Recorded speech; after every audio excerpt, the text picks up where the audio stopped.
Jadi perlu nunggu datang ke kiai? Perlu nunggu datang ke wali? Enggak. Sirnya wali pun ada pada azan. Jadi kekasih-kekasih Allah itu kadang sir dia itu sederhana aja, di azan ada. Ya. Ciri-ciri seorang wali apa? Salah satunya doanya mustajab, diridhai Allah. Kalau begitu antum sudah menjadi kekasih Allah. Semudah itu loh.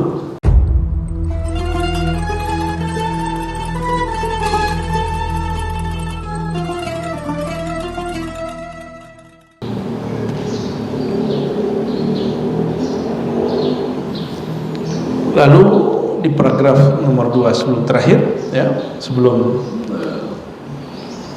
halaman ini selesai, belum terakhir. Qad basyara nabiyyuna Muhammad sallallahu alaihi wasallam man ajaba al-muadzina bi anna da'watahu mustajabah. Ini nyambung dengan tadi. Nabi mengabarkan doa orang yang menjawab azan mustajabah. Tapi saran saya, mintalah yang pantas-pantas. Jangan minta yang remeh ya. Man qala hina yunadil mudadi. Nah, siapa yang membaca doa? Nah, ini doa, versi doa ba'da azan yang keempat. Allahumma rabb hadhihi ad-da'wati tammah was-salatin nafi'ah. Bukan was-salatil qa'imah, was-salatin nafi'ah. Dan Tuhan pemilik solat yang bermanfaat ini. Manfaat solat untuk Allah atau untuk kita? Untuk kita. Allah perlu solat kita nggak? Ya. Kalau Allah nggak disembah masih Tuhan ya. Ya. Salli ala Muhammadin warda anni ridhan la sakhata ba'dahu.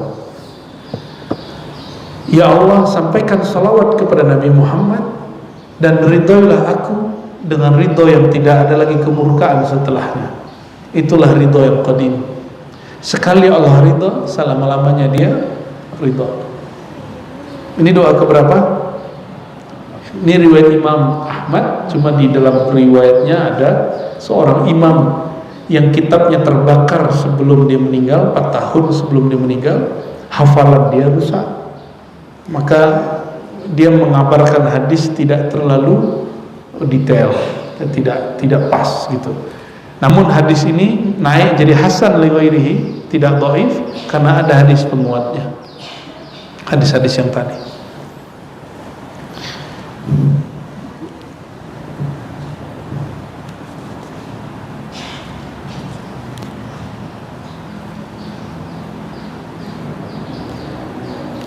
Satu kali Abdullah bin Umar datang kepada majelis Nabi dan menyaksikan ada orang yang kritis, lalu mengatakan, ya Rasulullah, innal muazzinina yufaddilunana. Wahai Rasulullah, itu para muazzin mereka melewati kami, mereka kok lebih utama dari kami. Apa yang lebih utama? Derajat dan pahalanya tentunya. Apa kata Nabi?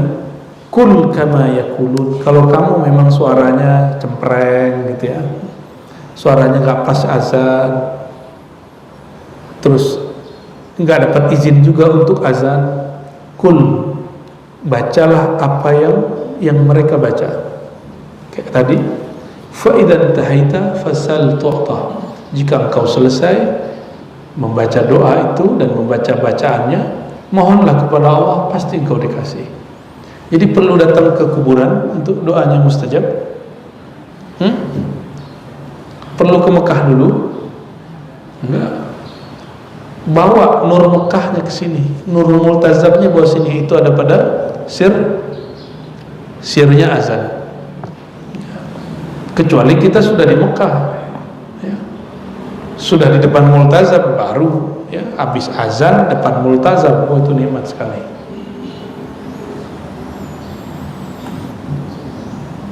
Jadi perlu nunggu datang ke kiai? Perlu nunggu datang ke wali? Enggak. Sirnya wali pun ada pada azan. Jadi kekasih-kekasih Allah itu kadang sir dia itu sederhana aja, di azan ada, ya. Ciri-ciri seorang wali apa? Salah satunya doanya mustajab, diridhai Allah. Kalau begitu antum sudah menjadi kekasih Allah. Semudah itu loh.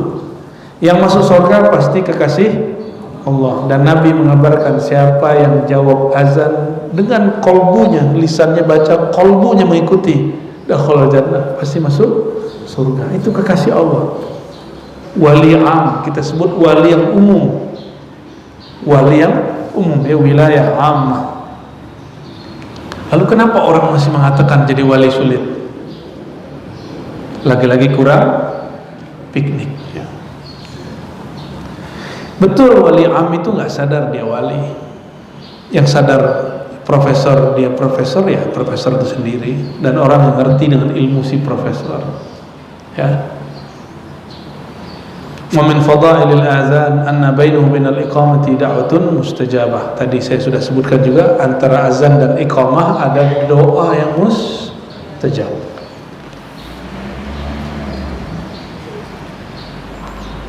Sa'atani, kata Sahal bin Sa'ad, Nabi SAW bersabda, sa'atani, dua waktu, la turaddu ala da'in da'watuh, doa seseorang tidaklah ditolak. Yang pertama, hina tuqamus shalah, ketika iqamat. Iqamatnya salat, maksudnya dari azan sampai iqamat itu disebut hina. Waktu dari azan sampai iqamat disebut hina tuqamus shalah. Dan yang kedua, fi shaffi fi sabilillah, di jalan orang yang sedang berjuang kepada Allah. Fi sabilillah musim perang, angkat senjata. Fisabilillah sekarang bukan angkat senjata, justru turunkan senjata, jaga kedamaian. Maka Bapak Ibu jangan nunggu angkatan TNI, anggota polisi untuk mensyukuri nikmat kedamaian ini. Kita yang buat, ya. Jangan nunggu mereka. Polisi itu juga manusia kok, TNI itu juga manusia kok. Jadi kita yang ngisi kedamaian itu. Maka orang-orang ini disebut bersyukur atas nikmat bernegara. Nah, hari ini itu orang ngeluh tiap hari, ngeluh dengan negaranya tiap hari, padahal dia masih makan tiap hari. Dia nggak ada loh kayak sekarang ini. Coba lihat berita baru, Palestina Israel perang lagi, bener? Coba antum tiap hari dengerin sirine terus orang berjuju-juju di atas. Suriah sekarang juga sudah ramai lagi. Turki sudah ramai lagi. Nggak ada yang beres tuh nanti Timur Tengah tuh. Katanya Turki negaranya aman, sekarang udah mulai. Ada orang masuk untuk provokasi kelompok Kurdi, sekarang lagi ramai. Kelompok Kurdi menyerang Turki. Mana negara Arab yang damai? Cuma Arab Saudi. Itu karena berkah Adam, Mekah, Madinah. Tapi nanti jika terjadi konflik besar internal kerajaan, kita nggak tahu apa yang terjadi. Coba perhatikan, Indonesia ini negara demokrasi. Jadi kalau orang tengkar, yang tengkar partai politik dan bohir-bohir, benar nggak? Ya, yang backup dia. Kalau di Saudi, yang kaya-kaya itu keluarga kerajaan. Yang bertarung di pemerintahan itu semuanya keluarga kerajaan. Maka saudara bunuh saudara, paman bunuh saudara, paman bunuh ponakan, ponakan hantam. Begitulah terus. Apakah itu Islami? Tidak. Ya, jadi kita nggak perlu mensesali, terlalu sedih gitu, biasa aja. Antum mau bikin khilafah tapi jangan rusuh, bisa nggak? Karena Imam Mahdi itu nanti mendirikan khilafah itu nggak akan membawa kerusuhan. Sekarang orang mau bikin khilafah, gimana dia mau ngomongin khilafah? Dia aja sudah nggak mensyukuri apa yang ada. Nanti saya yakin orang-orang begitu ketemu Mahdi, dia bilang, masa ente Mahdi? Lelet. Ya, Mahdi kok lelet gitu. Kalau Mahdi sakti dong, cepat dong berjuang. Mereka maunya gitu. Seandainya mereka itu hidup di zaman Rasulullah lalu melihat Rasulullah mengalah waktu perang Hudaybiyah, bukan perang Hudaybiyah ya, perjanjian Hudaybiyah, pasti mereka bilang, Muhammad kamu lelet, masa kamu Rasul. Untungnya yang ngomong begitu Sayyidina Umar diselamatkan oleh Allah. Tapi kalau orang-orang yang hari ini tidak bersyukur itu, yang ngeluh tiap hari itu, pasti ngomentarin Rasulullah SAW ya. Maka ketika ada orang bilang kritikus berinisial R ini utusan Allah, utusan palamu, kita jawab gitu ya. Sembarangan ya. Itu orang yang tidak mensyukuri nikmat bernegara. Dia bisa bicara bebas, menghujat sana sini, ngritisi orang sana sini, itu karena kebebasan di sini. Coba dia tinggal di negeri jiran, coba tinggal di Singapura, di Malaysia, di Brunei, sekarang ngomong turun hilang dia. Nggak mensyukuri nikmat kebebasan ngomong. Lah kok nikmat ini juga nggak disyukuri ustadz yang bebas berdakwah kemana-mana hari ini. Makanya siap-siap aja tuh ayat yang sering mereka baca itu, walain kafartum itu ya, kalau kamu nggak syukuri nikmat kebebasan ini, tunggu nanti kamu nggak bebas ngomong, tangkap gitu. Udah dikasih bebas bernegara, damai hidup, terus bermain-main dengan kelompok teroris, bermain-main dengan kelompok yang ideologinya terlarang, nggak mensyukuri. Ini hati-hati teman-teman yang sedang minat belajar Islamnya tinggi. Jualan agama itu mudah. Kelompok-kelompok ekstrim itu sebenarnya mereka sedang tidak memperjuangkan Allah dan Rasulullah, yang mereka perjuangkan egonya. Kalau dia berjuang untuk Allah dan Rasulullah, coba lihat Rasulullah sabarnya 13 tahun ya. Udah begitu di Madinah lebih sabar lagi ya, sallallahu alaihi wasallam. Mana ada orang betul-betul mengikuti pola Rasulullah, disinggung dikit balas, benar nggak sekarang? Benar nggak? Dicolek dikit nyolot gitu. Emang Rasulullah begitu? Emang Rasulullah begitu? Sejak kapan Rasulullah disentil kemudian Nabi nyolot ngomongnya? Gak ada. Nabi gak pernah begitu.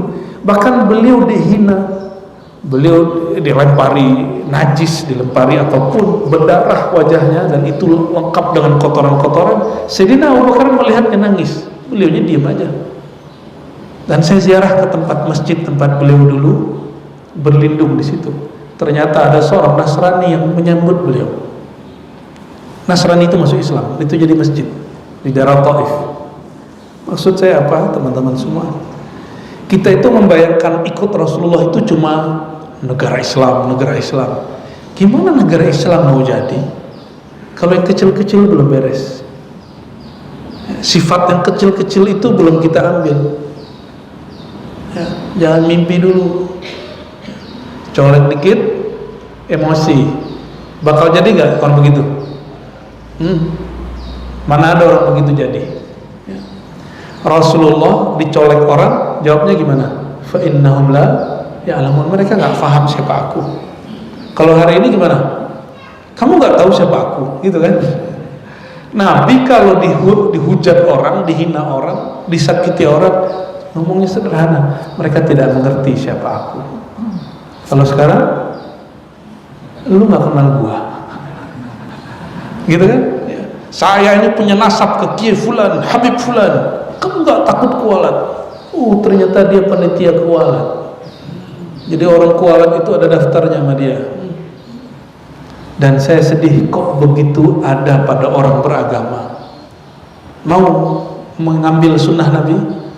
Sunnah Nabi itu bukan sekedar berpakaian, bukan sekedar bernegara. Mulai dari kecil ambil akhlaknya Nabi Sallallahu Alaihi Wasallam. Coba mulai dari hari ini, disakiti orang lalu katakan di hati, mungkin mereka tidak ngerti aku ini bermaksud baik. Bisa nggak gitu? Ya, mulai hari ini kita praktek ya. Mulai dari rumah tangga sendiri. Pasangan kita salah paham, jangan kita balas emosi, cukup dalam hati. Aduh, pasanganku, istriku kok gak ngerti. Ya sudah, Kalau kita paham begitu, itu orang yang disebut dewasa. Orang dewasa itu yang bisa jadi pemimpin masa depan. Nah, Rasulullah itu kenapa umurnya pendek? Umurnya pendek secara fisik, tapi secara nur sampai hari ini masih bekerja nurnya. Sallallahu alaihi wasallam. Ya, bisa meraktekin itu hari ini. Ya, nanti senggol orang, disalib orang, enggak muncrat gitu ya. Allahumma sholli ala sayyidina Muhammad.